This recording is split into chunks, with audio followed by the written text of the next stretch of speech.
Studies, Autonomous Siliguri. To grace this session, we have with us Dr. Shanmay Mullik. Dr. Shanmay Mullik is the head of the Department of Management MBA at the University of North Bengal. He holds a PhD and MBA with a specialization in marketing and finance, a BTech in computer science and engineering, and a certification in leadership management from IIM. With over 16 years of experience, Dr. Malik has developed expertise in competitive analysis, business process management, market assessment, and entrepreneurship development. He has worked with various multinational brands, including Big Four firms, specializing in management consulting, project management, and business development. His research spans public policy, tourism economy, and entrepreneurship with numerous completed research projects, publications, and consulting assignments. He has presented research papers at 67 international and national conferences and serves as a reviewer for reputed research journals. As a PhD supervisor in business management, he actively guides research scholars in their academic pursuits. Dr. Malik has received several prestigious awards, including the Wipro Earthian Award for his research, recognized among the top 10 globally in sustainable development, and the AICTE Chhatra Vishwakarma Award for his contributions in academia and research. As a resource person, he has delivered special lectures on marketing management, leadership, change management, artificial intelligence in data analytics, creativity, and innovation at esteemed universities across India. He has also been invited to deliver lectures at AICTE ATAL Faculty Development Programs, National Small Industries Corporation Limited, the Department of MSME, and NHPC, Government of India, etc. Beyond his academic and research commitments, Dr. Malik actively organizes national and international conferences, workshops, symposiums, career counseling sessions, and industry institute linkage programs. He also holds key administrative roles, serving as the chairman of the PhD Board of Studies and the Postgraduate Board of Studies, deputy coordinator of the NAC Committee and Student Feedback Committee, convener of the University Training and Placement Cell, convener of the University Startup Incubation Center, and a member of the institution's Innovative Council. We are really lucky to have you with us, sir. So over to you. The session is yours now. Please take over, sir. Thank you, Dr. Devarati ma'am. Thank you for giving a brief introduction, and very much thankful to the Salesian faculty members and Salesian family of Salesian College, Siliguri. I think Professor Pratik also there, Patrick also there, Patrick Johnson sir. So thank you so much for giving me the opportunity to be the part of this one of the prestigious program organized by the AICTE. The initiative has been started in the year 2021 by the AICTE during the Corona time period. And as of now, I think the around 4,500 faculty development program, adult faculty development program has already been organized by the different institutions of our country for the development of the young faculty members. So it's a very good choice and very good opportunity for the people who are coming to the academia. This faculty development program is definitely be helpful for them. Even the research scholars who are joining for that, they are going to be the future research scholar, future academia member of our society. So I have been assigned to deliver a lecture on a particular topic. So I'm just sharing my screen.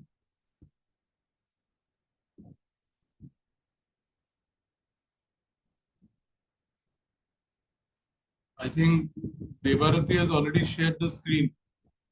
Is it? Okay, sorry. Am I visible? My screen is visible now. Is it visible?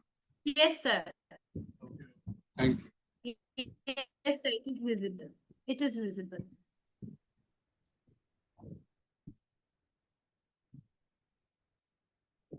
Yeah. So My topic has been assigned to me is a comparative analysis of online and conventional teaching methods.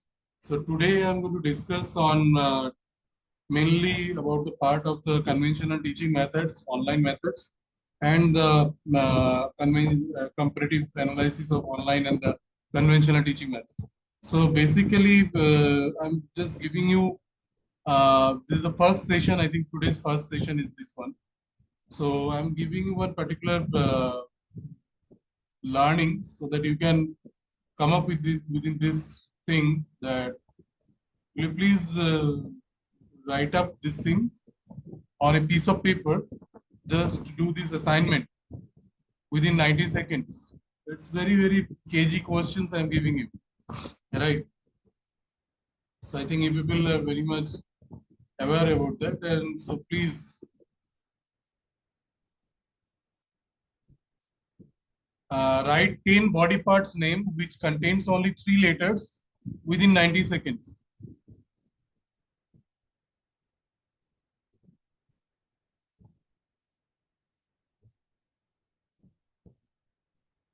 Yeah, please complete this assignment.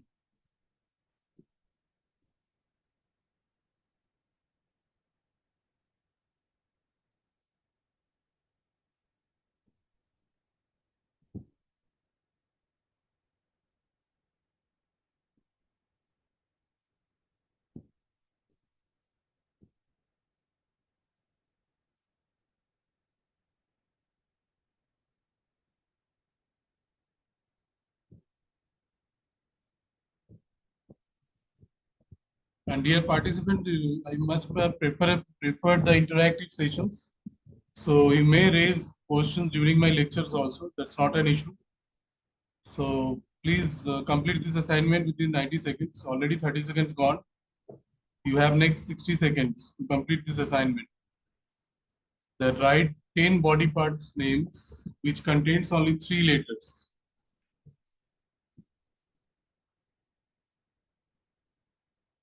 Okay, anybody have write more than, okay, the 10 letter? 10? 10, any one of you? Any of the participants written 10 body parts names which contains 3 letters?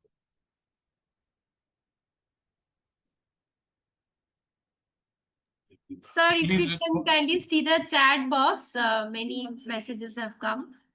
Okay.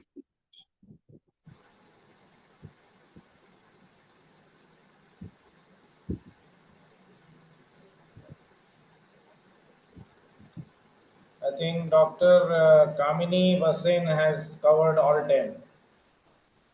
I'll just copy her text once again and paste it.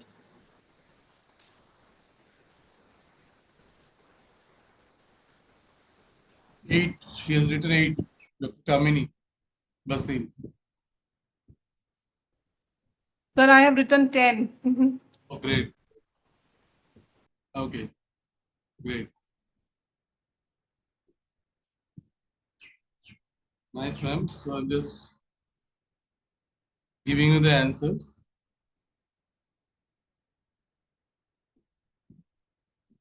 That is the arm, leg, eye, ear, lips, toe, jaw, rib, hips, and gum.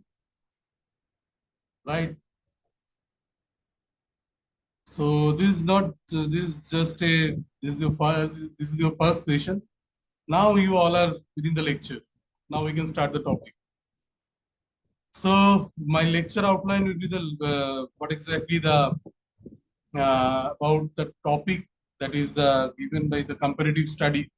So before moving to the comparative studies, or maybe we have to do the online analysis or online classroom teaching or the traditional teaching methods. So we have to go through that what exactly means by the lesson plan, right? So if we are thinking about all those things, then we can easily compare about the what are the difference between those two. So my lecture will be in details about these particular things. One is lesson plan, differentiate instructions, then technology integrations and all. So from this picture, so what are the difference between these pictures?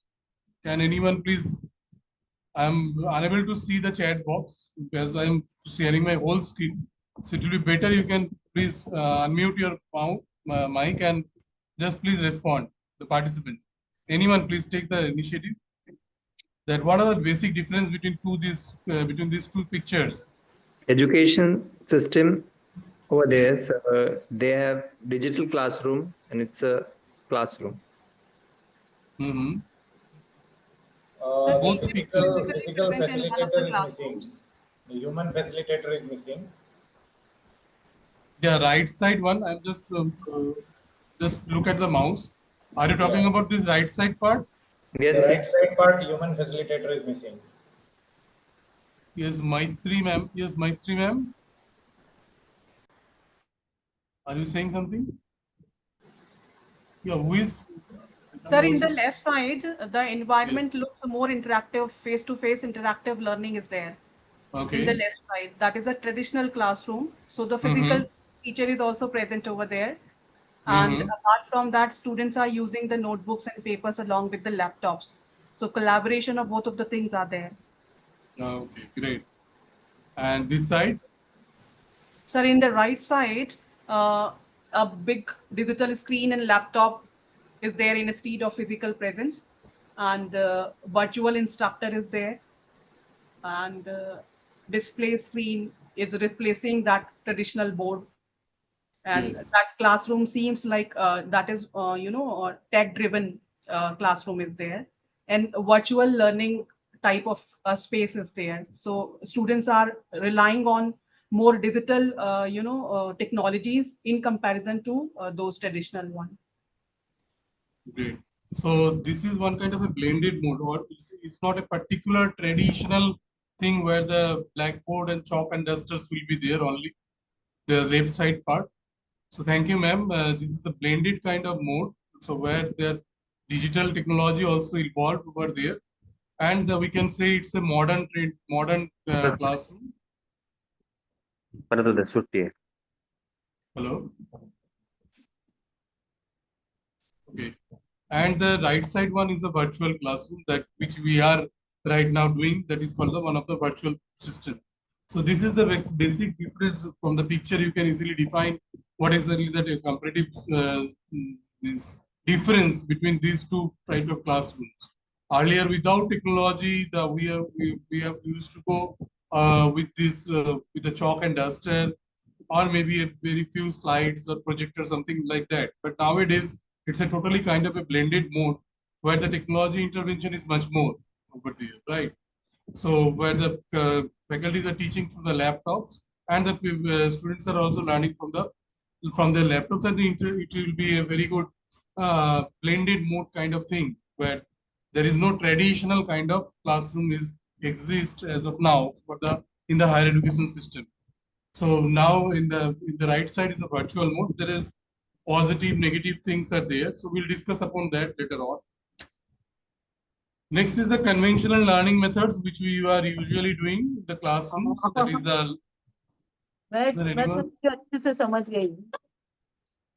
Sorry, ma'am.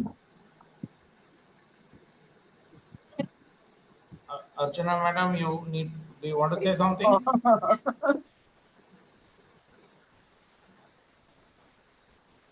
Okay, sir, you may continue. Yes.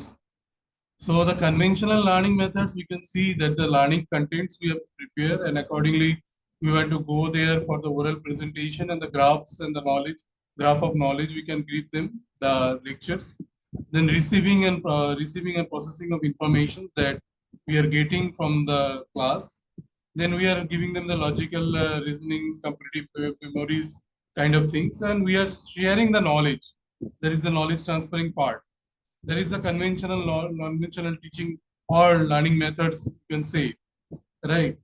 So these two pictures are giving the conventional learning methods and the modern or the blended part. So before moving ahead to before moving to the class, what exactly we have to do? Obviously, the comparative things are there, and by the time goes, the faculties have to learn the technologies or adapt the technologies to give them the best possible things to our students. So before moving to the lectures, what exactly we have to do? We have to prepare the lesson plans, right?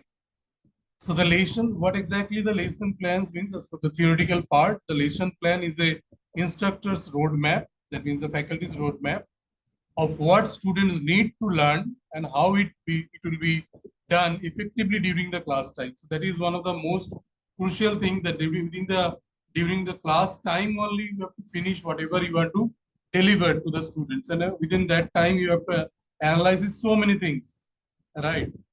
Then you have to assess the students, you have to get the feedbacks time also, and you have to answer the questions of the students also during the class time. So it's a you have to be prepared before going to the lectures. So that is how we are going to prepare for the lectures. That is one of the most important part, that is called the lesson plan. So then you can design the appropriate learning activities, develop strategies to obtain feedback on student learning.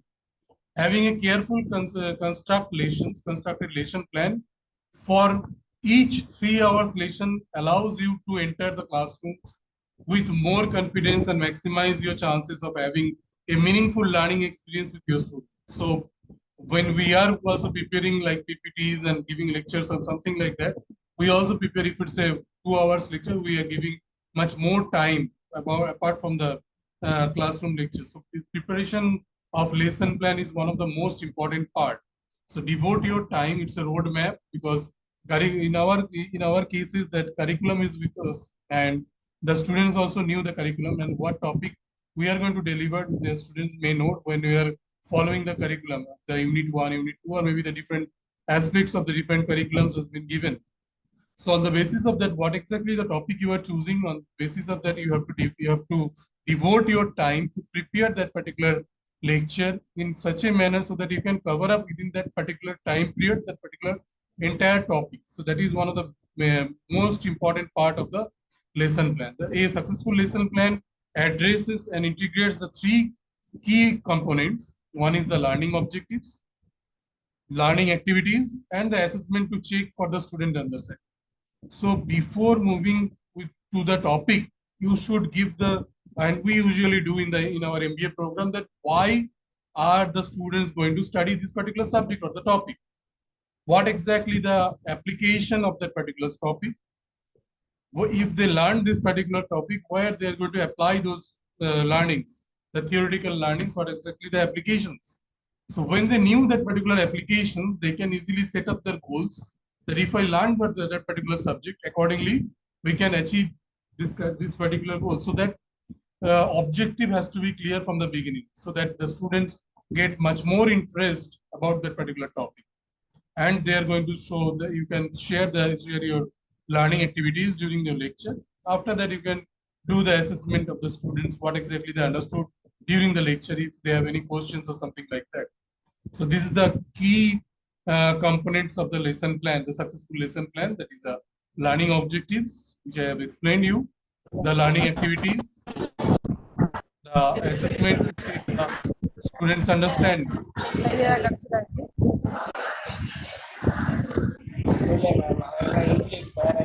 Some sounds are coming. Okay. Okay, fine. So a lesson plan provides you with a general outline of your teaching goals, learning objectives, and means to accomplish them. So this is exactly the definitions kind of thing of the lesson plan before moving ahead to the lecture. It is applicable for the traditional classroom, you can say, or maybe the technology-based advanced modern classroom also, right? I'm just giving you this kind of outline so that you can understood before moving to the lecture what should we know, and from our point of view what we can give them the best outcome from the lecture, and the students can get the best benefit from the lecture. So lesson plan, one of the most important part. So this is the I'm just giving you the pictorial kind of a thing, so that you can be understood better. That is, the before class, the identify the learning objectives from the, this is the point of view from the faculties, from the lectures. who are going to teach the lesson plan to their classes. So I know that some students are also there, so it might be for their future plan, they can also learn from it. So I'm just sharing the knowledge. You can interrupt me anywhere if you have any doubt or any, if you want to share something also, you can, please, you're most welcome.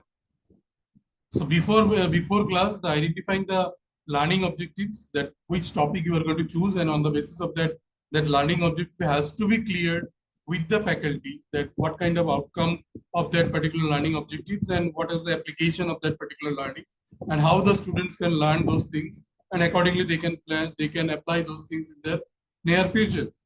So the plan specific learning activities, assessment, and the sequence of lessons that has to be cleared to you before moving to the class, that create a realistic timeline, that you should not give them the or maybe you are not following a particular timeline, that it will be a very unrealistic one. It will goes on, like if you are going to teach this particular topic, you can easily extend this particular topic for next 5 hours also we can discuss.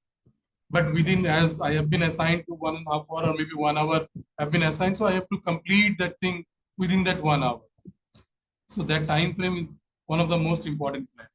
So then the plan for your lesson closer also, that when you are, where exactly you are starting and where you are going to close, that has to be clear to you before moving to the lecture. Then during the classes, just share the lesson plan with your students, help them to more engaged and on the track. So they can be interested, they can much more interactive with you.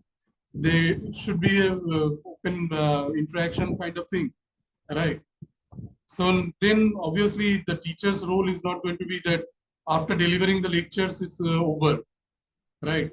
Our part is there also, that after class, that reflects on what worked well and why, and what could not done could be done differently. Maybe you are giving them an assignment that okay, you can do a like a quiz kind of thing. So you can give an assignment. They usually do, you know, with our management students, that give them the assignments, like they are going to be a poster presentation or maybe advertisement presentation by the groups, and sometimes they'll start quarreling between themselves, and it may be different way, it can be organized in a different way also, right?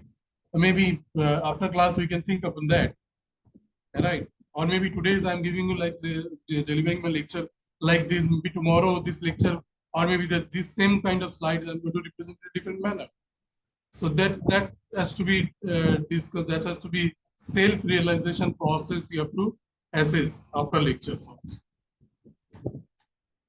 So before class, the steps for preparing the lesson plan, the clarity stated tasks, that from the jargon words or maybe very complex vocabulary, you can use simple words so that it can be very much understandable by the students. Then important learning goals that describe the essentials learning in the course which the students must achieve. The achievable, obviously, that can be achieved within the given period, and the sufficient resources are to be available. So when you are delivering the lectures, that resources has to be available with them, right? Maybe you are going to demonstrate, you are asking student that you can draw your something,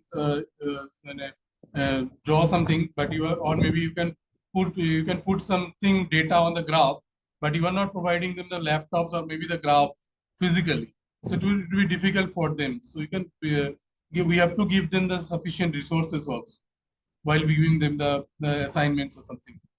Then demonstrable and measurable also, that can be demonstrated in a tangible way, and accessible achievement, and the quality of achievement can be observed. Fair and equitable also, all students include those the disabilities contains. And nowadays we are also getting we are also the government institutions, and we are getting the directives for the disabled peoples, that we have to give them the chances and equal chances. It's not that we are giving something unfair to them. So that kind of things also we have to take in care during the lectures. Maybe some of the deaf and dumb students come in the different students come in the lectures, and they have to be get something from maybe something visualization, or maybe we sometimes we never know we have to learn their language also. So that kind of things before moving at the lectures, you should know who exactly going to be your audience and accordingly set your deliverables. Then link your course to the program objectives. Obviously, whatever you are going to deliver, that has to be achievable and that has to be linked with the program objective. The entire course curriculum objective has to be considered. So consider the broader goals, that is the course program and the institutional goals. So these are the before moving of the lectures, you have to step by step preparing your lesson plan. Plan the specific learning objectives, how we are going to plan the specific learning objectives, that what will I explain, what will I do to explain the topic, what will I do to illustrate the topic in a different way, how can I engage the student in the topic, what are some relevant live examples or real examples you can give to the students so that they can be much more attentive during your lectures. What will the students need to help them understand the topic better? So these are the things that before, when we are setting up the learning activities or the learning objectives, you can define that how you are going to set up your classroom activities. So after giving your lectures and everything, we have to assess the students' understanding, right? What exactly they have understood. That has to be one of the most important part, right? The number of types of assessment tasks that will be best enable students to demonstrate learning objectives or the lesson. Examples of different assessment, the student's role, the self-assessment or the peer assessments. You can give them the single individual activities or maybe a peer group-wise activities. Like we can use, in our course curriculum, the field study is compulsory for every subject. Okay, so they have to perform. They have to go to the management students. They have to go to the different industries to collect data. After that, maybe individually or maybe as a group. That has to be depend upon the subject activities or depends upon the faculties how they have prepared the lesson plan. So accordingly, they have to go to the industries and they have to collect the data. After collecting the data, they have to sit with the faculties and after that analyze these data and come up with a particular outcome that is already set by the faculties or maybe the students, group of students, that why they are going to collect those data and what exactly they are going to do that particular with the data. So that is the different kind of, I'm just giving you the examples that you can adopt or you can give this kind of assignments to your students, that self-assessment can be done or maybe the peer group assessment can be done. The weighting of individual assessment tasks and methods by which the individual task judgment will be combined into a final grade of a course. I think is you all are following the Salesian or Salesian group is following. I think I am already knew from some of the faculty members from you that you are doing this kind of gradation system within your classroom teaching also, and every assessment of the individual students. So that is one of the very good tasks. For other faculty members who are joining this kind of session, you can adopt this kind of methodologies, this kind of individual tasks, that you can take some of the small activities and after that you can combine them and all together giving you the marks. So that can also be done, right? So information about how various tasks are to be weighted and combined into an overall grade must be provided to the student. That is one of the most important part, that how their activity is going to be assessed. That has to be cleared from the beginning to the students. You are giving them the entire thing at the beginning, so that there should be no confusion between the students, how they are going to assess them, how much they are going to devote, how much they are going to time they are going to devote for this particular topic, for this particular subject, and how they are going to prepare themselves. So from the beginning, it has to be very clear to every student, right?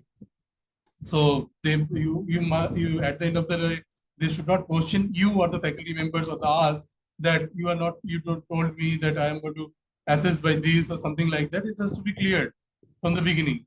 Even in the MBA, in our MBA or the PhD students, PhD research scholars also give the open book test also, but it's very difficult within the open book, within the one hour time they are giving their answers with the open book test, right, with the MCQ questions. So that can be also adopt. You can adopt those kind of things, but you have to give them the proper clarity about that how their assessment can be assessed, and obviously the provision of feedback, that what exactly you have delivered and how you can improve with respect to their feedback, how you are going to develop your learnings, or maybe you can give them your feedback also, that after assessing that every individual students you can do the counseling, every individual students, that is also one of the part of the student development and your course curriculum development part. So next is the plan to sequence the lessons in an engaging and meaningful manner.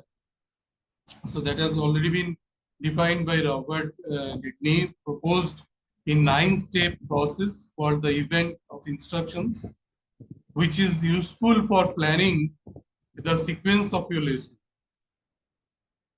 So first is that is the information of learners, objective information, inform learner or objectives, which we have discussed earlier.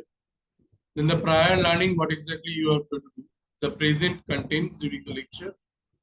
Then provide guidance to the students and make them practice of that.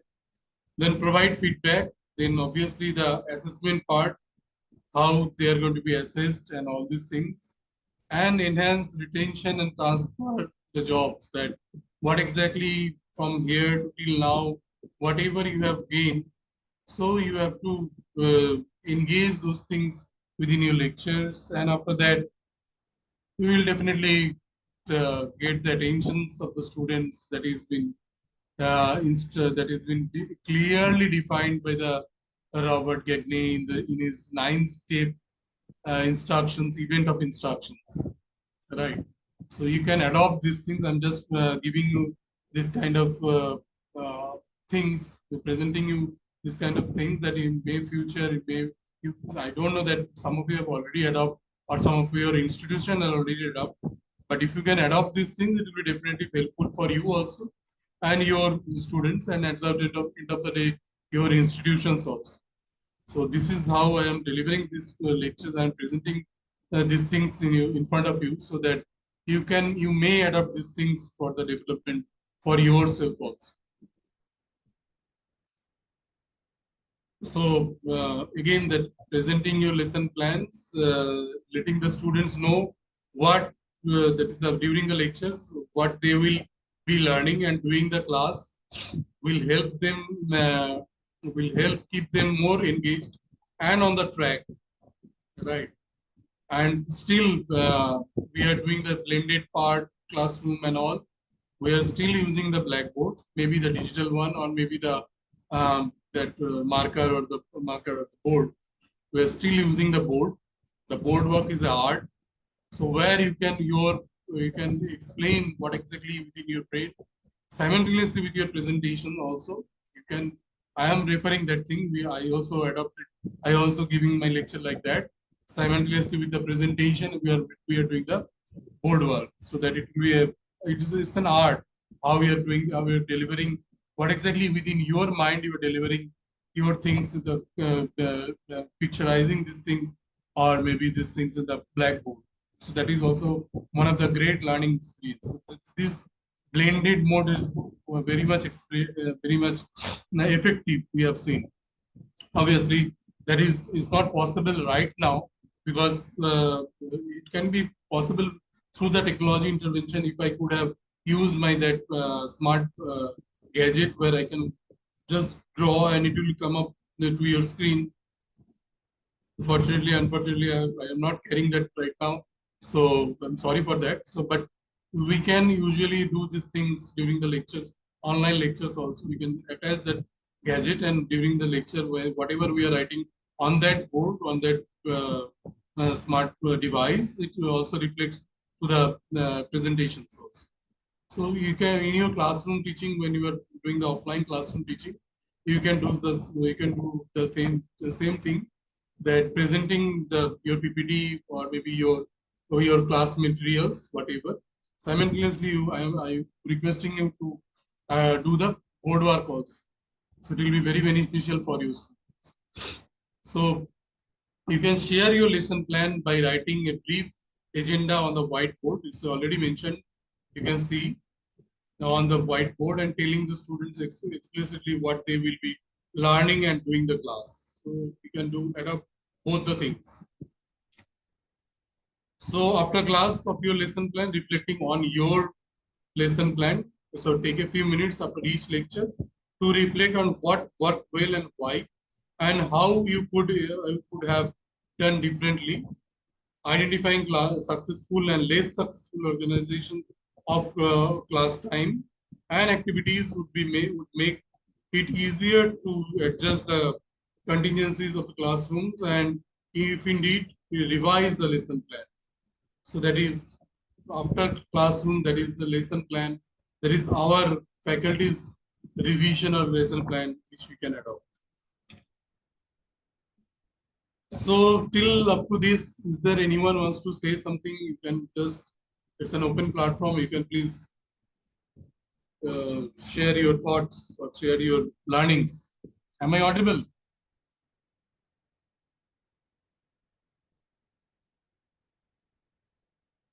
Yeah, dear participant, please respond.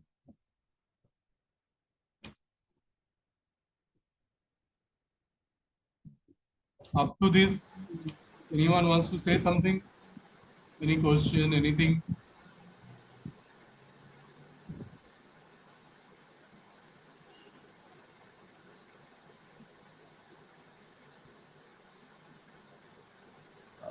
So this is Patrick here. From my side, I feel everything is quite clear.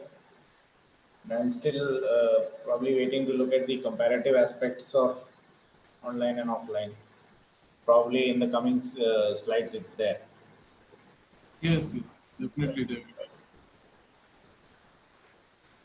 I think before moving to the comparative part, they should learn these things. Every faculty has to learn these things, I think. So that's why I incorporated the thing Yes. in the lecture. Yes, sir. Thank you very much. So comparative part is very pictorial things which I have already explained, right? Yes. So I will definitely explain later on also. So now the differentiate with the instructions, that there are differentiation means the tailoring and instructions of meeting the individual's needs. There are different types of students we are getting in the classrooms. Some of them come for the improvement of learning outcomes or increase your engagement. Some of them inspire about learnings, increase the self-awareness. All these kind of different instructions we are delivering to the different individual students. And different students have different needs. But we have to understand during the traditional classroom also and the digital based on the online classrooms. So some student may say that I have different needs, that's why I came to the class. Came from a different education backgrounds, which we usually get from during our management students. They came from the different backgrounds, right? Have different attention spans and interests. That's why they came. Have a different language abilities. So that is also one of the most important part. That I am delivering lecture on English, but maybe some of them raise that, okay, you can please deliver your lecture in Hindi also. So that might be one part of a delivering instruction in a different manner. So having different cultural background, that is one of the most important, because our country is a very diversified country. So we are getting this kind of students. So according to that, we are going to differentiate our instructions part. Now, so the technology part, we know what exactly the traditional, as Patrick sir already requested me to follow that particular topic only. So I am coming to that particular topic again. And before moving ahead, we all know that what exactly the traditional classroom, because we all have learned from that particular thing during our education time, during when we were students, then that time we know that what exactly the traditional is classroom's time. So now we are technology integration is much more into the classroom part, right? So technology integration is there. So Bloom's digital taxonomy categorizes as 6 stages of thinking skills. One is remembering, understanding, applying, analyzing, evaluating, and creating. See this figure of verbs, which refers to the digital tool and technology, right? So digital that are associated to different levels of thinking of skills. It starts from lower order thinking skills to the higher order thinking skills, right? So when we are thinking about that, okay, tomorrow we are going to adopt or we are going to come up, deliver our lecture on particular presentation kind of thing, or maybe much more digitized one, that the modern classroom which has been mentioned in the topic. So before moving ahead, we have to follow this thing, the Bloom's digital taxonomy, this thing, so which leads for us from lower thinking orders to the higher thinking orders by the use of the digital tools and technology. Just giving you an example, so when you are thinking about a particular topic, we are referring to the books. Now we are Googling that thing, then recording are associated to the how the lower thinking skills are remembering. Then filming, broadcasting are associated to the higher are associated to the higher order thinking skills, that is of creating. So if I go to the next slide, it will be very much clear to you that how technology can intervene our thinking, our remembering, our knowledge, and we are moving towards the higher order of thinking. So this is the actual technology integration part, where we can from the traditional classroom teaching methodology towards the modern technology adoption of intervention of modern technology, and we are adopting the high thoughts, higher order of thinkings, lower order of thinkings to higher. So remembering the before moving to the lectures, we are understanding the remembering, the Googling, highlighting, identifying, listing what exactly we are going to teach, then matching with our thoughts that what exactly our knowledge, and accordingly we are matching that okay, this thing we are going to deliver, and accordingly networking, voting also, the recording, retrieving, searching, selecting that okay, now we are selecting and tabulating things, then the visualizing in the presentation. Then understanding, we are doing the much more advanced search on that particular topic. Then annotating, then categorizing, also classifying, commenting, contrasting, all those things. After that, we are applying these things. Applying when we are calculating much more. Then charting these things. Then computing, demonstrating, displaying, exampling, all these things comes under the applying part. Then the analyzing, the attributing, breaking down, the constructing, all these things comes under the analyzing part. Then obviously, before moving ahead to the analyzing part, we are doing the sum of the evaluating part, that how we are going to evaluate the assessing part, the checking, the experimental, maybe the hypothesizing is there, the posting, predicting the rating. Then after that, we are come up with a particular presentation where everything is there, that we are creating our slides before going to the digital classroom. That is the animated thing might be there, the blogging, the collaborating, the composing, the designing, maybe the filming, we showing the videos and everything, the making, the broadcasting, the producing, programming, publishing, solving, wiki building also might be the part of that. So through this, from the traditional things, if the technology intervention are there, from the lower order thinking skills to we are moving to the higher order thinking skills. This is explained by the Bloom's digital taxonomy, so that the technology can be intervened and we are coming up with the best possible digital platform, by applying this particular 6 things you can create something different and much more attractive, making them our lesson plan and the teaching methods, so that at the end of the day, we can give them the best outcomes. So this is a very simple outline, the offline classes versus the online classes. You can see that this particular part is representing the offline classes, and this particular part is giving the online classes. So the limited space, the all participants must be within the same room, does not or less likely required an internet connection. It's not much more needed. Student trains to be much more focused and active. This is the very positive things of the offline class. And if you go to that online part of the classroom, obviously there is a wider part. Everyone can join virtually in the classroom. Depends on the internet connections. Student trains to be the less focused and passive. So that is also one of the negative part of the online class. So if we blend it in this particular mode, so the aim of the education and the learning applied by the Education Institute worldwide, both the things are applied. Involves teachers and lecturers and the students. So both the parts comes into the blended part.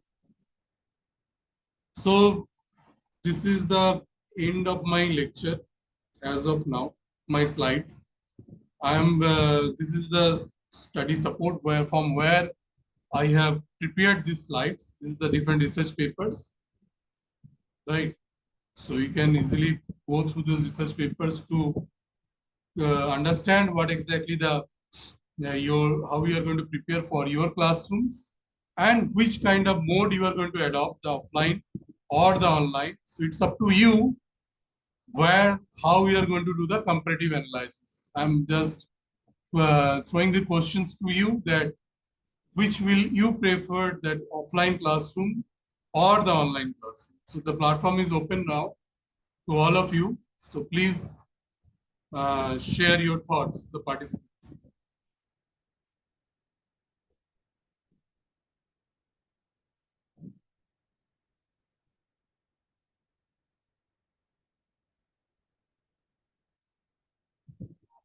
To make it large.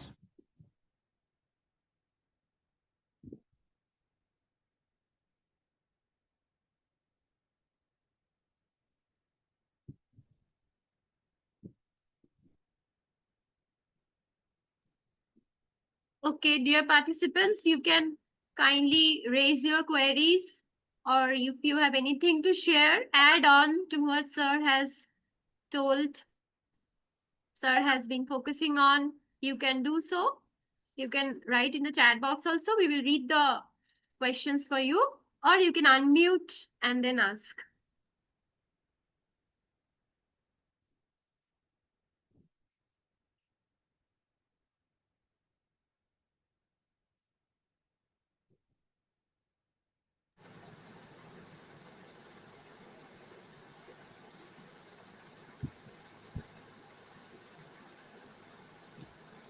Vaishali Sarkar has typed both offline as well as online blended model. I believe she's sharing her thoughts. Madam, if you have anything else to add, please you may type or you may use the mic.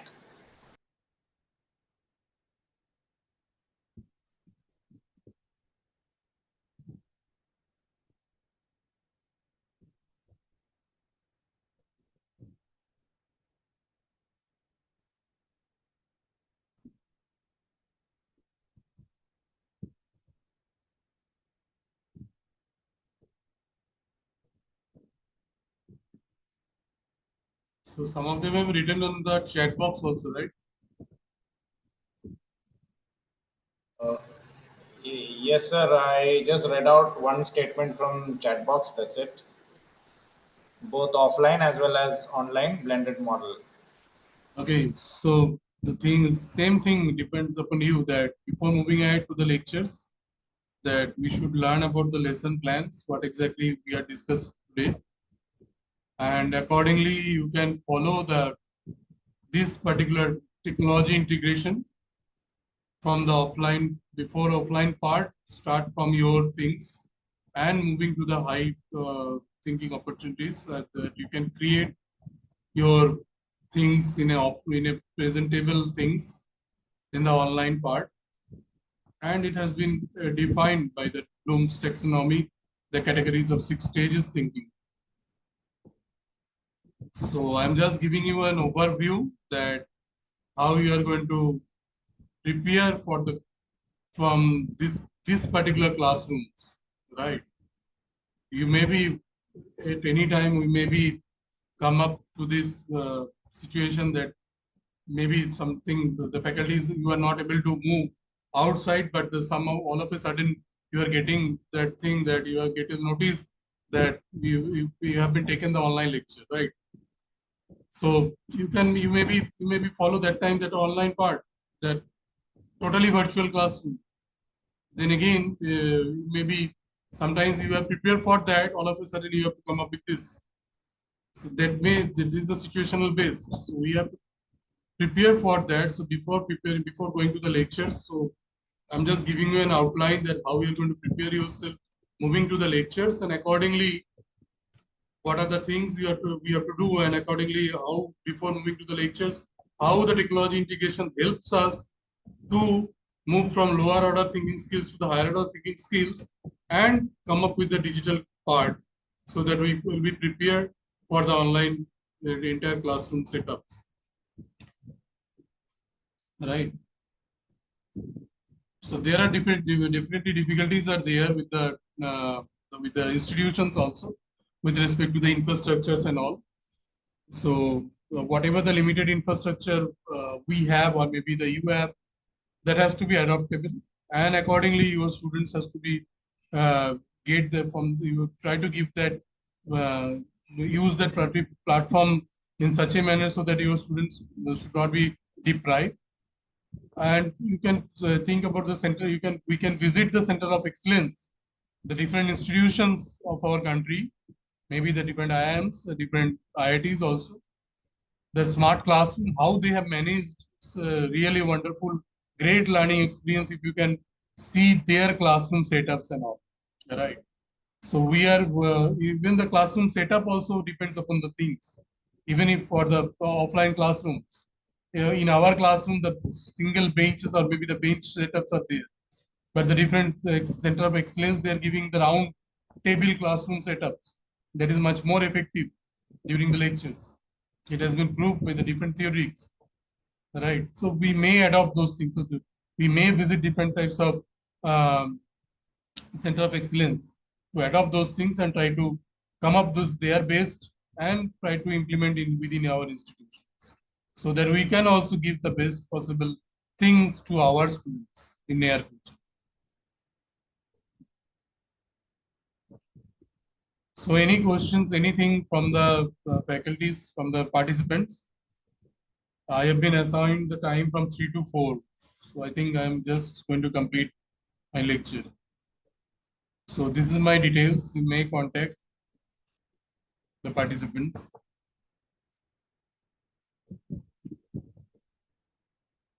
I'm unable to see the chat box actually, because I somehow minimize these things. Okay, let me see the chat.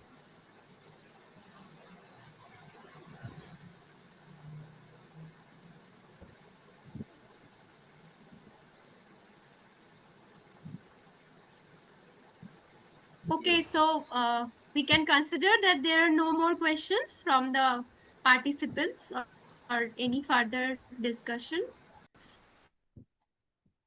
But before we close, I would like to request everyone to kindly turn on their cameras, and we will have a photo session with our resource persons. So Dr. Shanmay Malik sir, if you can kindly stop sharing. Yes sir, thank you. So everyone, I request everyone to kindly switch on your cameras so that we can click the photo for this session. My screen has been, I have stopped my sharing. Yes, Yeah, yes so, sir, yes sir, you have stopped sharing. No, actually I shut it down because we are doing the group photo session right now. Okay, great. Thank you, Patricia. Oh, Yeah, okay.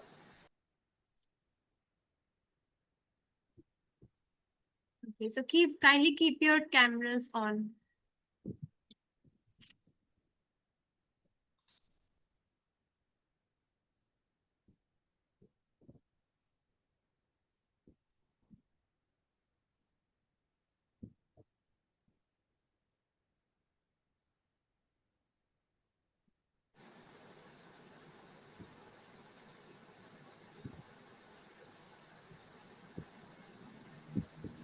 Okay, thank you everyone.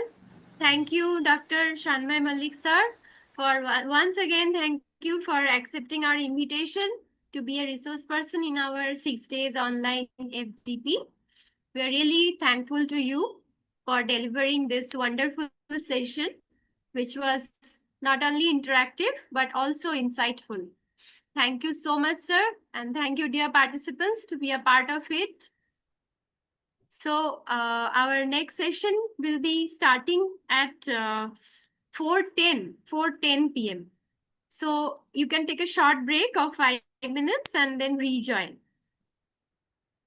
Patrick, sir, you Thank you can so keep much. the recording on because it won't be much. Thank you, sir. Thank you so much.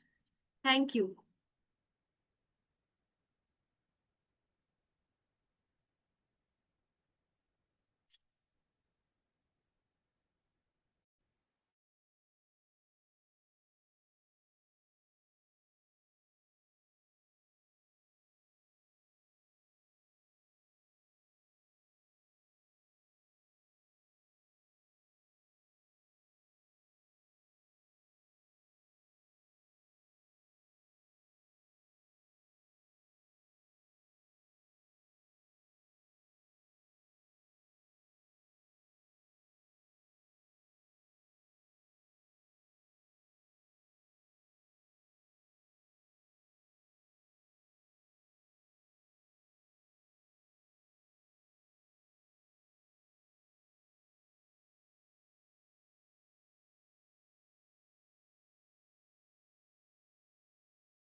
Hello, Shubhendu sir, have you joined? Are you there, Shubhendu sir?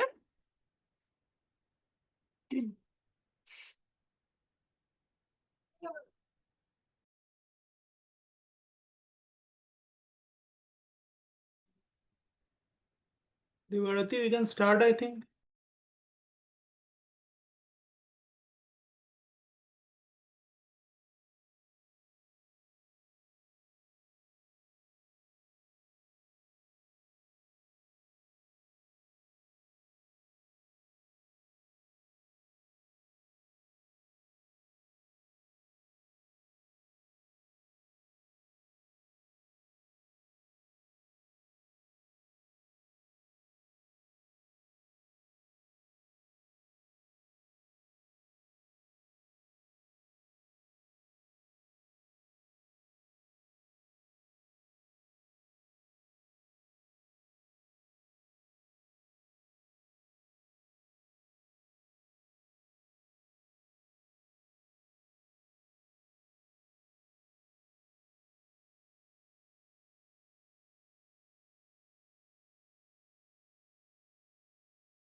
I think, ma'am, we can start now.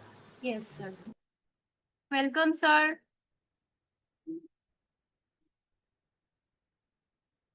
So, sir, should we start? Okay, sir. Okay. Okay, dear participants, welcome back. So, this is the last session of this 6 days online FDP. So, for this session, we have with us Dr. Shubhendu De. Dr. Shubhendu De is a competent professional with over 30 years of experience spanning the corporate sector as well as academics, having worked for reputed organizations such as HCL, Onita Group, TCL, Samsung, and ICFA University. Sir is an UGC NET qualified faculty with a PhD from North Bengal University. He is currently associated as a faculty member with Siliguri Institute of Technology, a Techno India group, in the Department of Business Administration, affiliated to Maulana Abul Kalam Azad University of Technology. He has authored or co-authored number of articles in reputed journals and conference proceedings and has participated or presented papers, organized, chaired technical sessions, acted as a resource person in a number of international and national conferences and seminars. He has also participated in number of FDPs and workshops. Dr. De has also conducted training sessions for various organizations like Webcon Consulting India Limited, Bajaj Auto Finance Limited, LIC of India, North Bengal University, etc.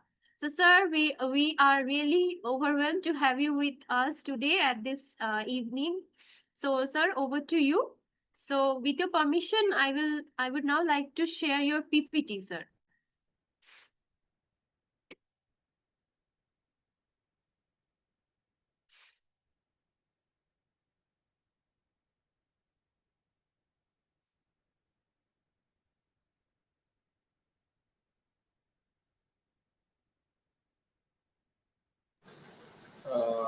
Dr. Suvendu, I think you have to unmute.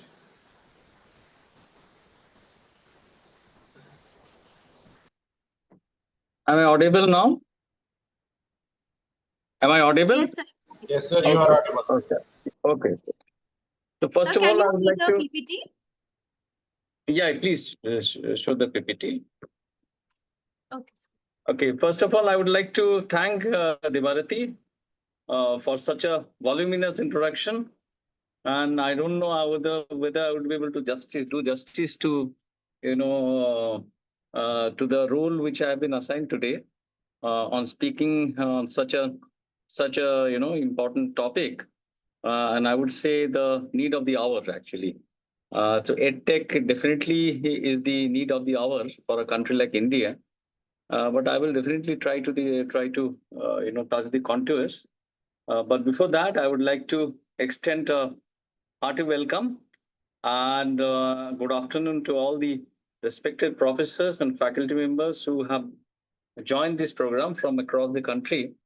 Thank you so much for joining. And before I start, I would like to start with a small anecdote. So every day when I come to my institute, I look at smiling face of one person looking at me from big billboards and uh, all sorts of promo materials. And his name is Mr. Alok Pandey. I don't think he needs any introduction because he is one of the founders of Physics Wala. All of you know Physics Wala has been accorded the status of an unicorn, and they are growing very rapidly. If not, I think probably they are the number one edtech firm in India right now, and they are branching out also. So indeed, it's a matter of great achievement for a person who comes from a very humble background, and he belongs. He doesn't belong to any big city or a metro town. He belongs to basically, if I'm not wrong, he belongs to Prayagraj. And as a co-founder, he has Mr. Pratik Maheshwari. He also belongs to a smaller city, and no fancy degrees. Although Pratik has an IIT degree from IIT BHU, BTech degree from IIT BHU, but that's not the point. The point is that they symbolize the rapid growth of edtech in India and the scope and the potential it provides both to the industry as well as the learners. So indeed, EdTech has arrived and it will be here for some time now. And government also visualized it in their NEP 2020, where they have definitely talked about the mitigating role of EdTech in providing education and making it affordable across the length and breadth of the country. Indeed, India's education technology sector has revolutionized traditional learning methods and is poised for a significant future growth. With an estimated current valuation of $7.5 billion recorded in 2024, the sector is projected to expand at a CAGR of 25.8%, reaching a staggering $29 billion in 2030, with over 100 million paid users. Skill development K-12 test preparation, and online certifications are some of the areas of thrust areas and fastest growing subsegments of India's edtech sector. This industry currently has 5 unicorns: PhysicsWallah, LED, Eruditus, Upgrade, and Vedantu. And may the tribe grow. I'm sure in the coming days, we can see the emergence of a lot more unicorns. And not only they will not only be operating in India, they can be expected to operate all over the across various countries also. So I'll begin with basically begin with the slideshow now. Okay, so if you can see the first slide, on the first slide, it shows that almost 26% of India's population happens to be in the 0 to 14 years of age group, which definitely provides, huge growth opportunity. Number of colleges happen to be more than 50,000. That's a staggering, hopping number of colleges in India, and number of universities has touched 1,500. So indeed, higher education in India is growing very rapidly. Devarati, we can move forward. Next slide, please, Devarati. Okay. On the education sector in India is valued at more than $225 billion, if you can see that. So $225 billion roughly translates to almost 19 lakh crore. And as I said earlier, CAGR growth of the combined annual growth rate of this sector is more than 20%.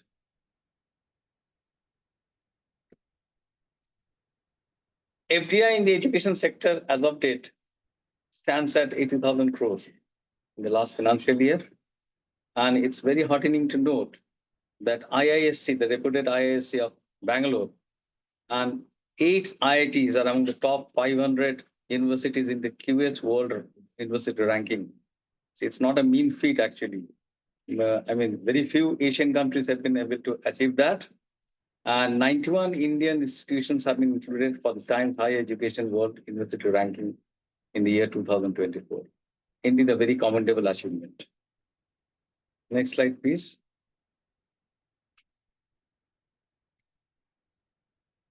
Now, we have the exciting part we have crossed. Let's come to the challenges. What are the key challenges, basically? The key challenges are very familiar in our country. First is we must understand that a large section of the population either has no access or very limited access to technological tools. And or the curriculum followed by our institutions are also not keeping in sync with the current times. There are faculty shortages, and quality is also a big question mark.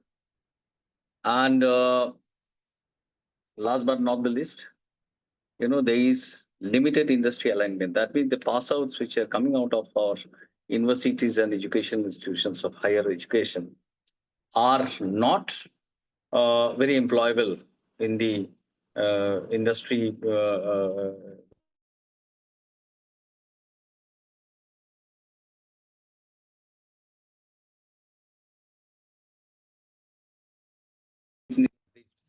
Very short, and indeed, it is the need of the hour that the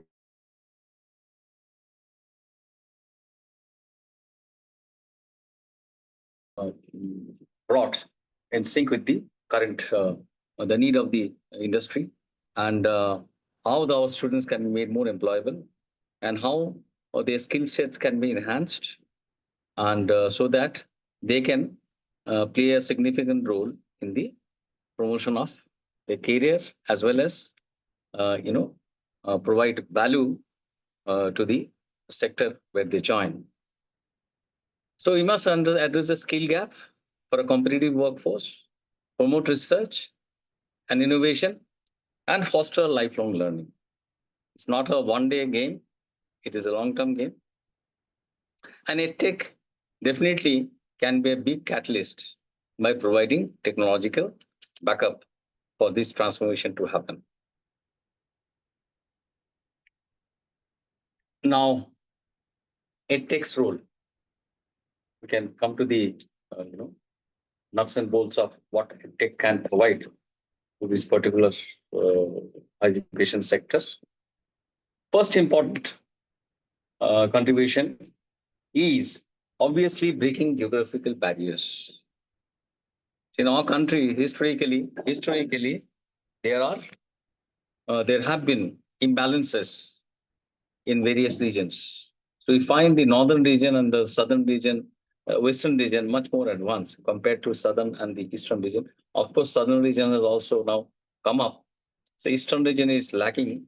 So and the small states and other areas which are far flung, not accessible, inhospitable, and lots of problems are there.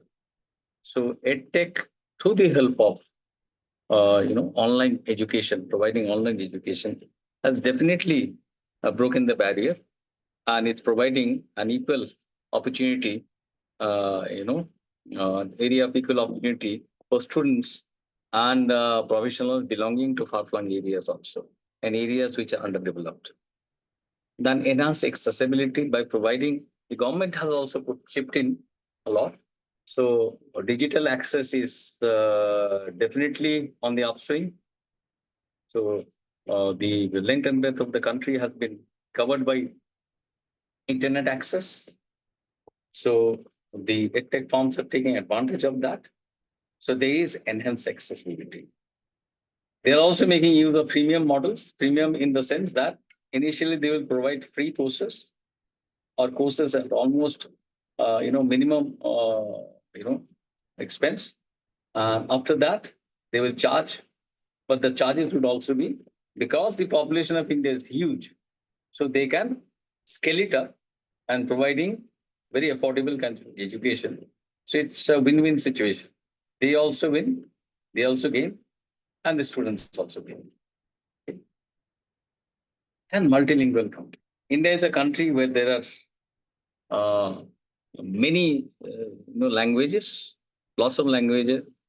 Many of them are scheduled languages recognized by the the constitution. And in this age, everybody would like to be strong because there are regional identities which are also coming into play. So we must understand that providing education in mother language and native language is also very important. So EdTech firms are also chipping in this particular area. They are also providing multilingual content. And as I told earlier, supporting underserved regions. There are regions in India which are underserved because of historically, because of many reasons. Some are some because of law and order situation, some because of inhospitable, some because of road connectivity, bad road connectivity, and so on and so forth. So EdTech firms really can, bridge this gap and support underserved regions.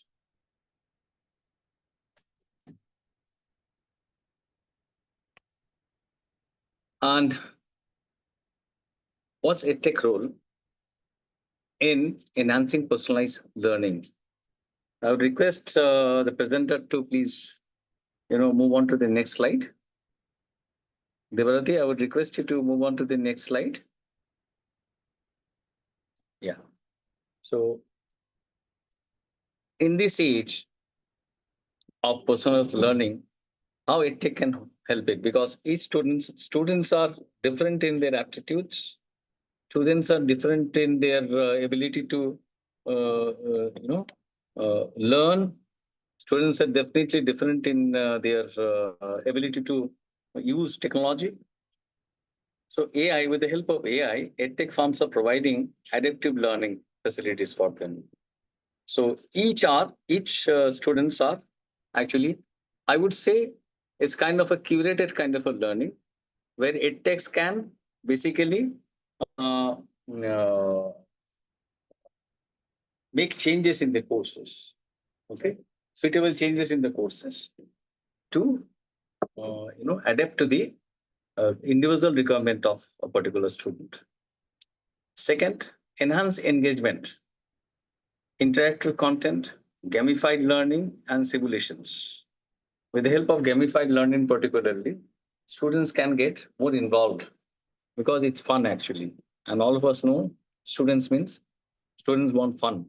So if fun and education can be combined together, it can be really a winner for a particular course. Okay, for example, AI-driven tools identifying learning gaps and recommending personalized resources. So that's how you make it more suitable for a particular student's requirements.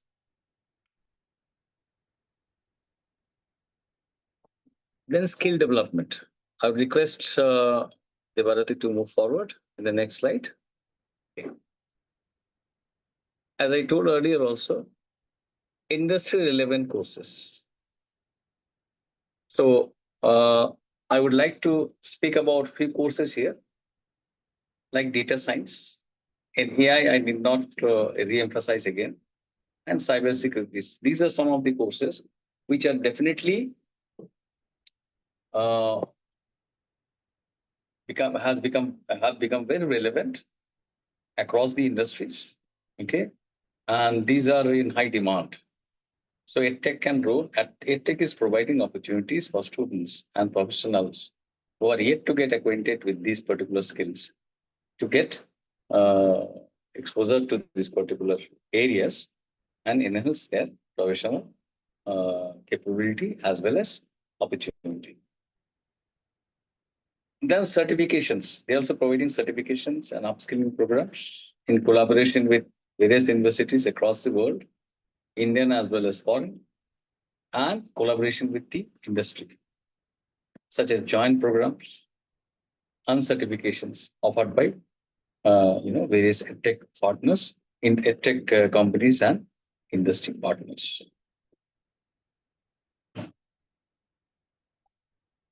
Next slide, please. Devarati.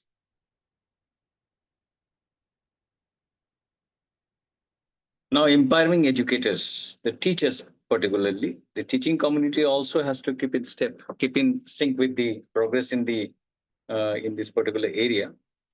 So definitely, the teachers also need to upskill themselves.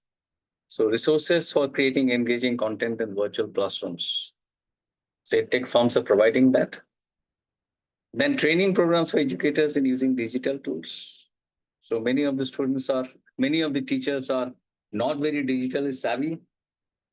So they need to upgrade themselves. It's not that they are not equipped enough, they are not skilled enough. The problem is they have not been exposed, particularly people from the teachers from the older tribe. So definitely they need to be exposed. In India, we started late, but we are catching up fast.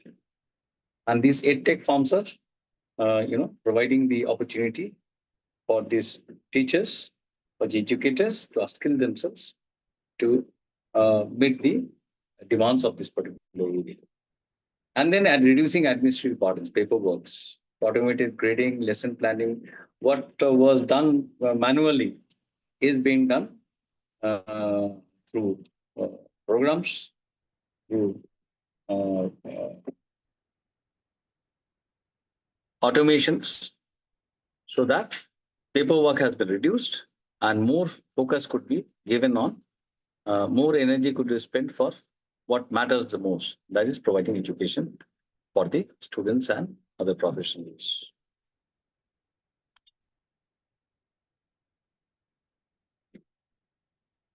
Next slide, please. Supporting educations. How does EdTech firm support education? Support institutions by providing for automated registrations, digital payments, leveraging data for insights, tracking student progress and areas for improvement, hybrid learning models, integrating offline and online. This has been practiced very successfully. Since the advent of COVID, we have learned what digital and offline and online methods of running your operations and providing education could do for the students, and how it can help the institutions to leverage their potential and to leverage their resources in a more competitive manner, more useful manner. So that's where also the techs are providing support. They're supporting institutions for streamlining operations. Now I'd like to provide a few case studies. Devarati, please move on to the next slide. First, I would like to talk about Even Academy. This is one of India's largest online learning platform. It offers live classes, doubt clearing sessions. There is a vast network of educators, gamified learning experiences, strategic acquisitions. So in fact, it's democratizing access to quality education, particularly in Tier 2 and Tier 3 cities. So this is doing, Even Academy is doing a great job in these particular areas. Second, also doesn't need much introduction, Upgrad. So many of you must have heard about this particular case study. Devarati, please move on to the next slide. This particular EdTech firm also focuses on high education upskilling programs, offers industry partnerships, university collaborations, focuses on high return programs, and outcome. It has got an outcome-driven approach. It is trying to bridge the skill gap and accelerate careers for professionals in India as well as global, on a global scale. Upgrade has become very famous now, not only in India, outside India also. And we find, and they're very aggressive also. I think most of us have got calls from Upgrade for our upskilling for us also and for our students also. And they've asked us to recommend them for our students. So they're definitely, and I have heard from students who have enrolled in Upgrad that they really try to provide value. So this is one area where Upgrade is doing very well. And next slide, please, Devarati. Okay, few more case studies. I would like to mention 3 more companies. The first one is an Indian, Imaticus Learning. It's a Bombay-based company, and it has announced a partnership with PricewaterhouseCoopers in India to provide expertise in generative AI. So this is an Indian collaborating with a foreign company. And then Amazon. Everybody is aware of Amazon. Amazon has launched its Global Computer Science Education Initiative in India and launched the 2nd edition of machine learning summer school. So Amazon is also chipping in. And then STEM-based edtech companies have been partnering with NITI Aayog at government level and the government to build a STEM ecosystem. All of us know what STEM stands for: science, technology, engineering, and management ecosystem, by establishing auto tinkering labs, ATLs. So we can find ATLs all over India, and in some cases, even beyond India. So it's doing a great job. The government is also chipping in. So these are very relevant case studies. And there are many more. In fact, I would like to tell you that there are around 20,000 edtech companies in India. 5 are already unicorns, unthinkable at one point of time, but we have 5 unicorns in India. And definitely, the way these particular sector is growing, definitely we'll see more unicorns coming up in this particular sector, because India is growing rapidly and the demand for various kinds of courses, professional courses, are growing. And with the news that foreign universities are also setting up shops in India, their shops in India, so the scene is hotting up, and definitely there will be lots of activities to find in the coming days. So next slide talks about the transformative power of technology, and particularly AI and ML. So, for example, intelligent tutoring system. I've already talked about it in the few slides earlier. Intelligent tutoring system means it's tailored for individual requirements. Actually, not all students have the same kind of capability and same kind of problems and same kind of hindrances they face while taking a particular course and following it. So intelligence tutoring systems with the help of AI can be molded suit the particular requirement of a particular student. Then automating the creation of quizzes, learning apps. Today quizzes are not, earlier I remember as teachers also, we used to, there was such a laborious process where you had to curate questions and answers manually, saving through lots of papers, lots of books, and most of the time they would not match the particular tenor of a particular competition. So there would be some lacuna, but AI eliminates all this. Sorry. So AI makes sure that if we want to, conduct a quiz competition or have make students face certain questions in MCQ manner on a particular topic, they really relevant questions belonging to that particular area, so that there are no mismatches and the questions are bang on spot. So content creation and curation and predictive analytics. That means you are trying to identify students who are at risk and providing earlier interventions so that they do not face hindrances and they are ill at ease, or they're not equipped in the particular skill sets required for a particular area, a particular industry where they would like to join in future. So they're employment ready, basically. The skill set match the requirements of a particular industry. So predictive analytics is also provided by edtech companies nowadays. Then AR and VR. AR and VR can also be termed as extended reality. All of us know we have been exposed to these particular terms. So it simulates real world scenarios and virtual field trips, virtual labs and simulations, hands-on experience with complex concepts and STEM subjects.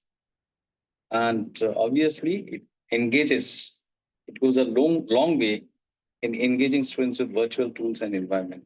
For example, mobile game Pokemon Go. All of us know Pokemon is a leader in its area. So there's a very popular game, Pokemon Go. The IKEA Place app. IKEA is a leader in furniture across the globe. So IKEA Place app to visualize furniture in a room. You don't need to go to visit the furniture, the store, and you can, through this app, you can actually visualize furniture suited for your particular area, for your apartment, for example, or for your office. You can actually see it, obviously in virtual terms, but it provides a near real experience. And then 3D cinema, all of us know that, and virtual field trips for students as well as other professionals.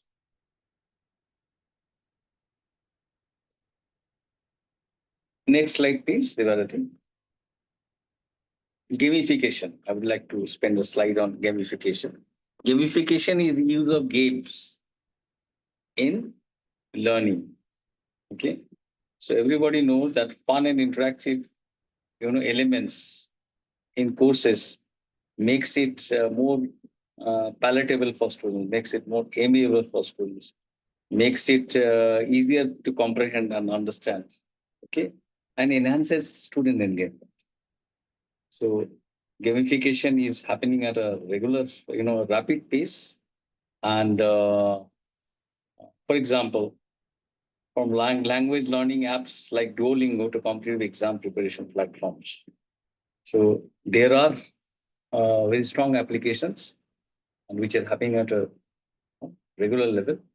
So gamification is here to stay, and it is really transforming the way the courses are being delivered to the students.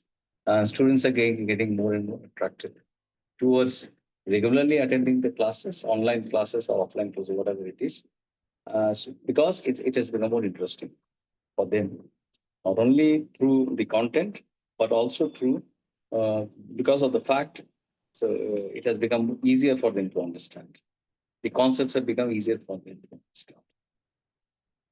Next slide, please. Duality. What are the challenges? Challenges in EdTech landscape are, first of all, digital divide. I have talked about it slightly a few slides back, but that was about the total higher education landscape. But here we're talking about EdTech only. So first, digital divide. Lots of areas in India and a large section of the population is yet to get access to digital tools. Many of the many uh, parts of the population, many portions of the populations are yet to get access to digital tools. So this is one. Second is infrastructure gaps. There are still some areas which are to be covered by internet accessibility. So that is another problem. And then affordability. With a country, we are talking about a country here where still people, large section of people are living below the poverty line. And the pyramid, the base of the pyramid, population pyramid is really large in India. So affordability is definitely a big question mark. I'm talking about affordability not only in terms of money. I'm also talking about affordability in terms of the time which people would be able to give to this give to learning. For example, the people who are working in metro cities, and I'm talking about the blue-collared workers, shop floor workers, the manual workers who would like to upgrade and you know uh, advance in life. They have to commute a lot. It's not very uncommon to find people traveling 2-3 hours every day, sometimes even more than that, and work for 8 hours, 10 hours, long service hours. So for them, it's not only money, it's also time. The affordability is also a big question. And digital literacy.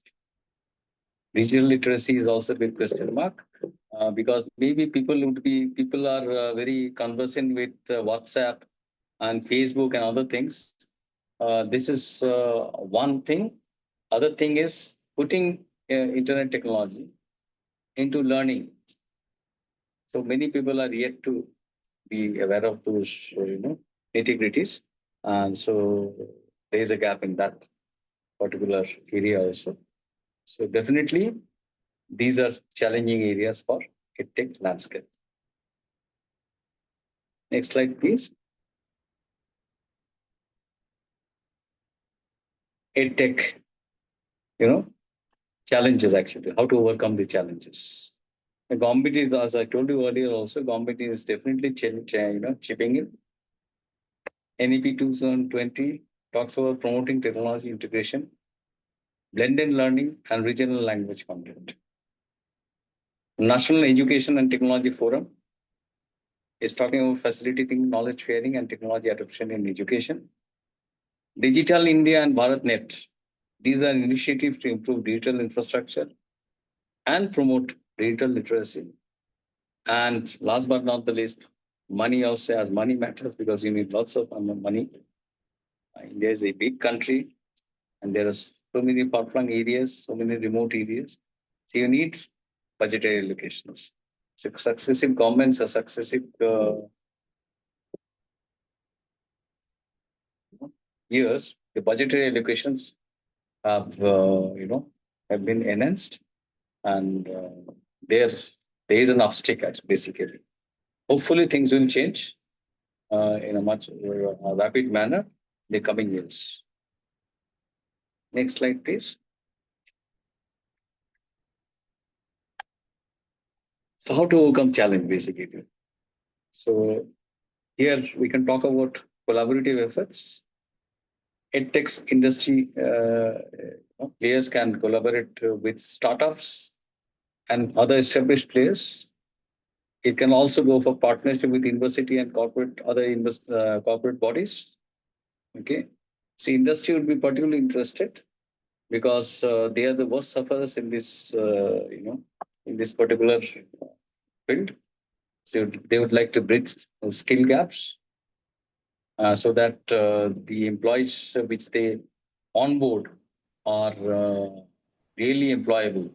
They can be put to use. They can be deployed properly.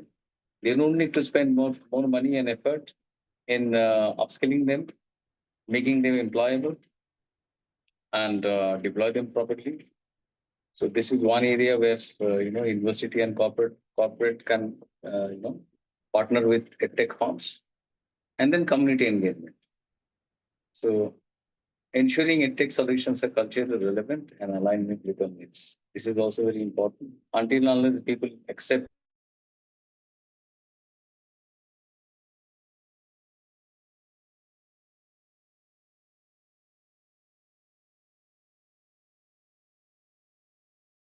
engaged and purpose would not be the purpose would not be solved. The purpose would be defeated.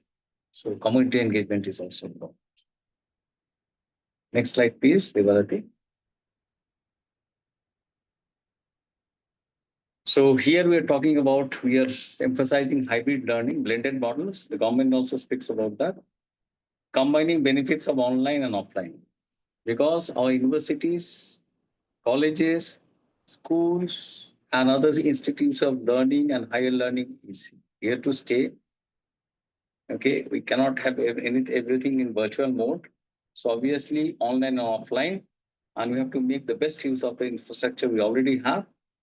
So the best model is a blended model, actually, that online and offline both are, both can be utilized and used to exploit it to the hilt. And then seamless integration. Okay, so traditional classrooms need to be enhanced in their in the kind of education they can, kind of platform they can provide. For example, I'm talking about my college. Okay, we have seen the authorities are emphasizing on providing smart boards in each and every classroom, and smart board means definitely adds value to a classroom learning. The smart boards is easier for you to explain. Smart boards, it's easier for you to draw graphs on the board. Okay, and you can improvise very fast. So it makes it easier for the students to understand and get engaged also. And then addressing individual needs. Personalization at scale within hybrid environment. Okay, so we need to definitely address individual needs on a scale. Okay, scale means it's paradoxical, but I would say that personalization, but at the same time, the volume also has to be taken into consideration.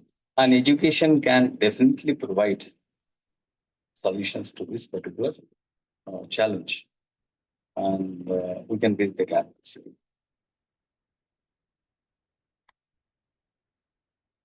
Next slide, please. Future trends. What are the future trends? Micro learning and nano degrees. Short, focused learning modules for rapid skill acquisition and professional development. Particularly, I would like to talk about nano degrees. Nano degrees are it's not actually, I would not say it's like a traditional degree, but a small, you can say a small certification kind of a proposition. Yeah. But definitely it adds value to the, the people who undergoes these courses, who gets enrolled to this course and finishes it, adds great value to their CV, to their profile, and hence they act like a degree actually in terms of value addition to the profile of somebody's CV. And very important. Micro learning means you need not spend much time, but basically go for focused learning. Okay, today is the age of specialization.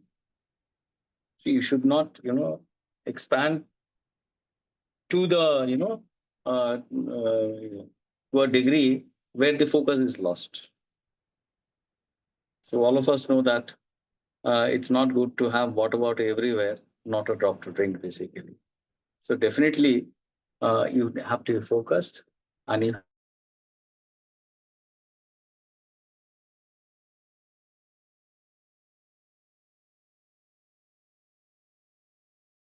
micro a great role, and EdTech firms are definitely going to facilitate this process in a very robust manner. And then blockchain for credential, securing academic records and streamlining administrative processes. So you need to secure your data, and blockchain technology provides that. EdTech firms are definitely uh, you know providing this facility so that the your records and other data are secured but accessible also at the same time. And the third is the location-based intelligence, enhancing campus safety, navigation, and student engagement. So these are also very important. So these areas also, in these areas also, tech companies are providing, chipping in and providing their expertise. And definitely, these are great add-ons actually, valuations. Next slide, please.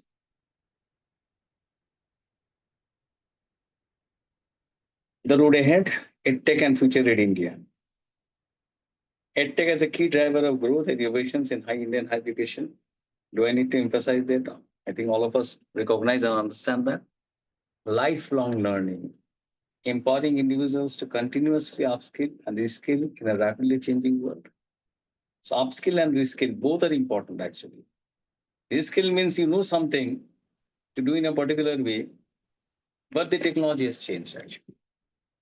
The way the work is done has changed. So you need to reskill yourself. So upskilling is one thing, reskilling is some other thing. So both ways, EdTech can do a great job. Building skilled workforce, equipping Indian youth with the competence required for future jobs. Future is all of us know future is AI, but what is holds for us in particular is still a big question mark. Everything is not AI, yet AI happens to be the most talked about phenomenon now. So we must try to understand that future is something which is not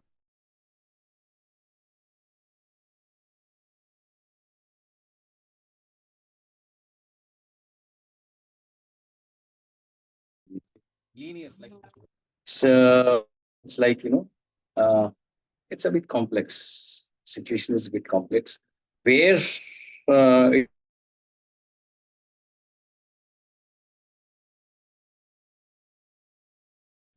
and what skills will be required for professionals in the future and the students in the future is very difficult to predict as of now.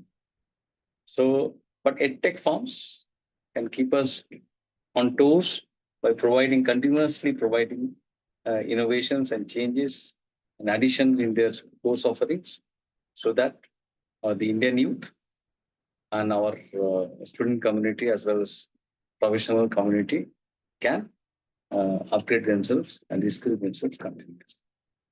But challenges remain, like addressing the digital divide, ensuring quality, and adapting to evolving regulatory framework. Regulatory framework also changes. The government of the day makes changes. That also becomes a challenging thing for the industry and us. So that also has to be factored in. In my concluding, in conclusion, I would like to recap by saying that EdTech startups are playing a transformative role, making education more accessible, personalized, and engaging, and calls us to action, continued investments, innovation,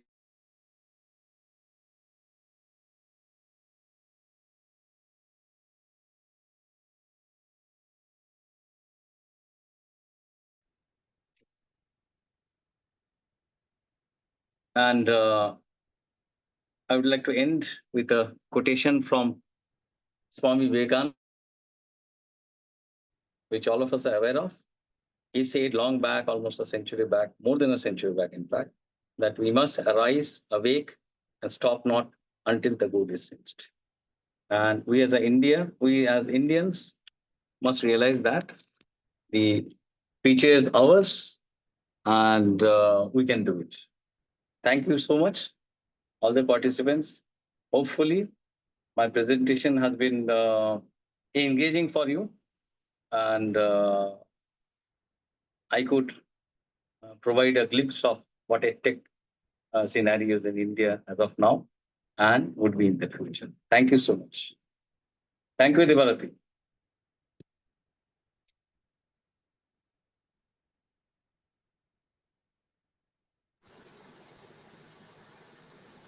Thank you so much, sir.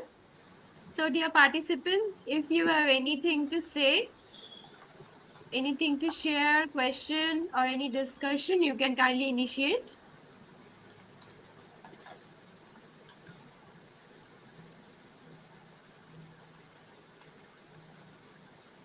You can turn on the mic and ask, or you can type in the chat box.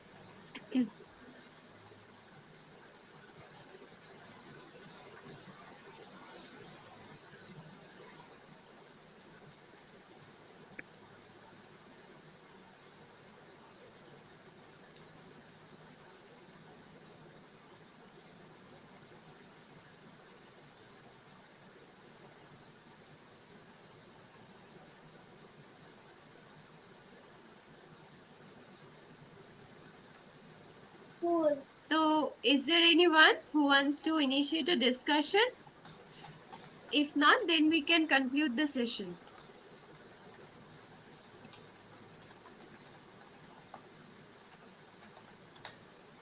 Okay, thank you so much, sir, for your insightful presentation. I'm sure the participants have enjoyed it a lot. Thank you so much, sir, for accepting our invitation and coming. Thank all the participants for listening to me very patiently. And thank you to you also. You have presented my slides beautifully. Thank you so much, Devarati. Thank you so much, sir. Okay, thank you, sir.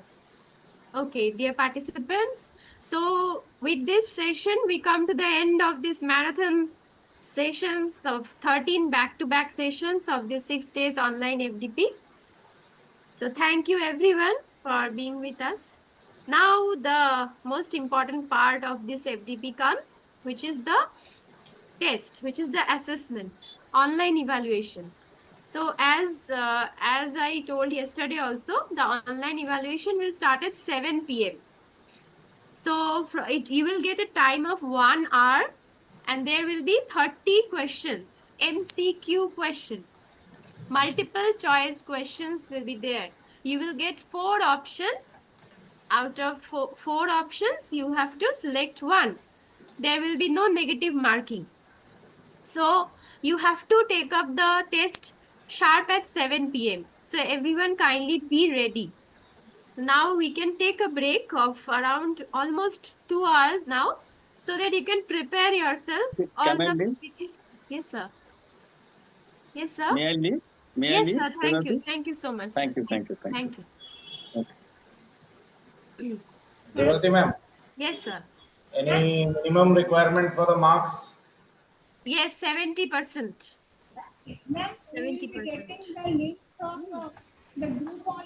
So, dear participants, you be prepared. Okay, at 7 p.m. sharp, we will start. You will get a time of 1 hour to answer 30 questions. Once you complete the assessment and once you fill up the feedback form, both of this have to be done to get the certificates. All right. Ma'am, can we fill the feedback form right now? Yes, you can do that. You can fill the feedback form right now. And at 7 p.m., Patrick sir, I was thinking that should we come online and then take the test, or participants can take it from their own system? I think they can do it from their own system. Once the test is over, they can all come in for the final closing.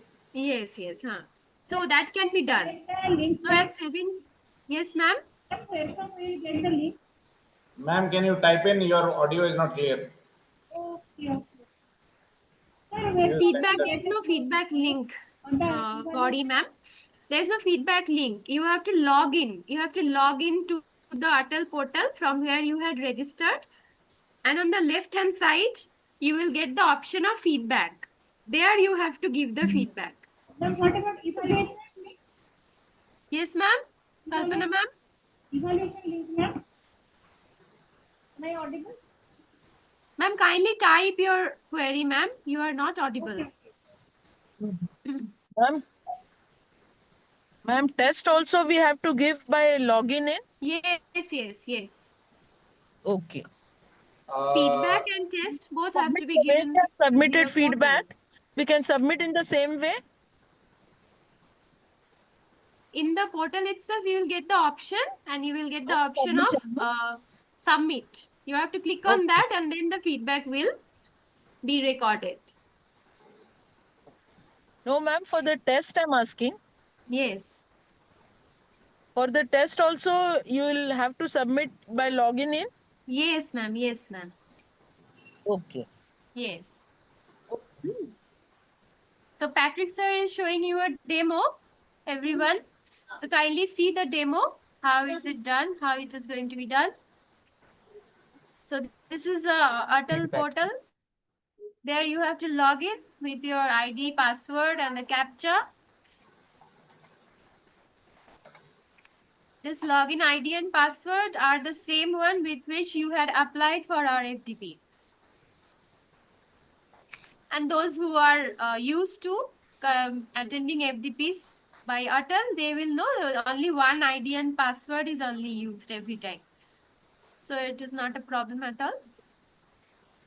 Ma'am, you can see the screen. Yes, sir, I can see.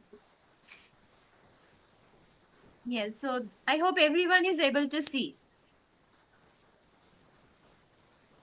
Sir, you have some network issue, it seems. Yes. It is visible, Patrick. It's clear enough. You need to log out and log in, sir. It happens due to network issue.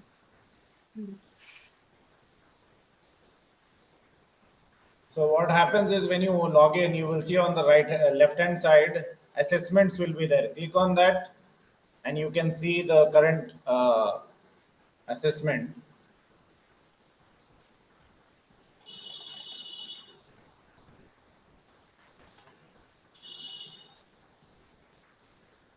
So you have to click assessment. I'll just log in and I'll show it to you if it works properly this time.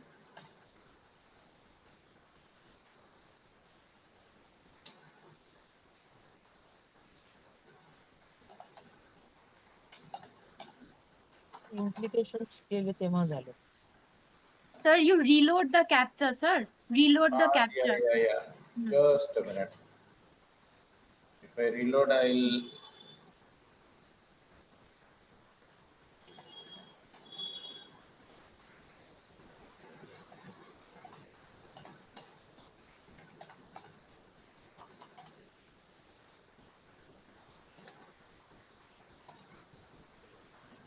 Time pass করছি পড়াশোনা নাই তাই সব। I think because I'm sharing the screen, the details are not visible.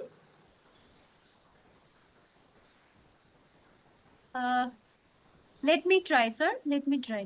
Okay.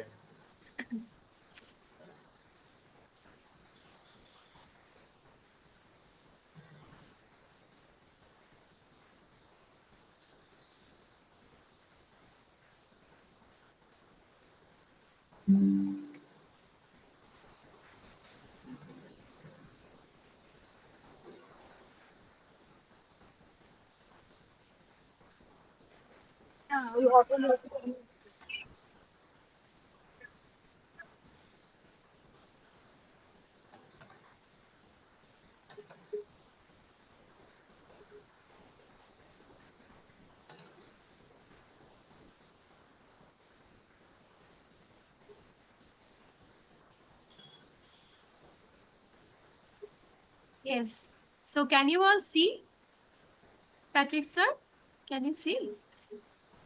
Yes, clear. Visible. Debarati, it's visible, yes. So dear participants, kindly see on the left hand side, you will get the option. One is feedback and one is assessment. Okay, so you need to click on this assessment option. Then you have to click on this link.